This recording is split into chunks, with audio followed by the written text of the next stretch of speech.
જૂનાગઢ જિલ્લાના મેંદરડા તાલુકાના સૂરજગઢ ગામની શ્રી ભગવતી આદિજાતિ આશ્રમશાળા સામે કથિત બોગસ વિદ્યાર્થીઓ અને સરકારી ગ્રાન્ટની ગેરરીતિના ગંભીર આક્ષેપો સામે આવ્યા છે. આક્ષેપ મુજબ શાળાના રેકોર્ડમાં એવા વિદ્યાર્થીઓ દર્શાવવામાં આવ્યા છે જેમના વાસ્તવિક અસ્તિત્વ અંગે જ સવાલો ઊભા થયા છે. બોગસ એલસી, વયપત્રક, હાજરી રજિસ્ટર અને અન્ય દસ્તાવેજોના આધારે ગ્રાન્ટ મેળવવામાં આવી હોવાના ગંભીર આક્ષેપો કરવામાં આવ્યા છે.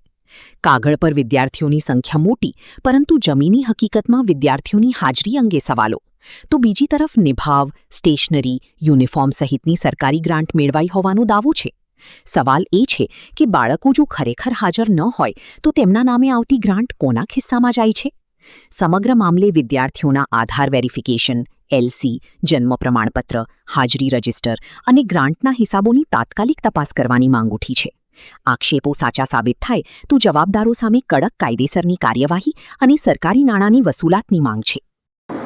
મેંદરડા તાલુકાની સરદારગઢ આશ્રમશાળા જેનો મુદ્દો આજે આ ધ્યાનમાં આવ્યો છે કે ત્યાં કોઈ પણ વિદ્યાર્થીઓ ફિઝિકલી અવેલેબલ નથી ને છતાં ત્યાં હાજરીપત્રક ને એ બધું જ જોવા મળેલું છે.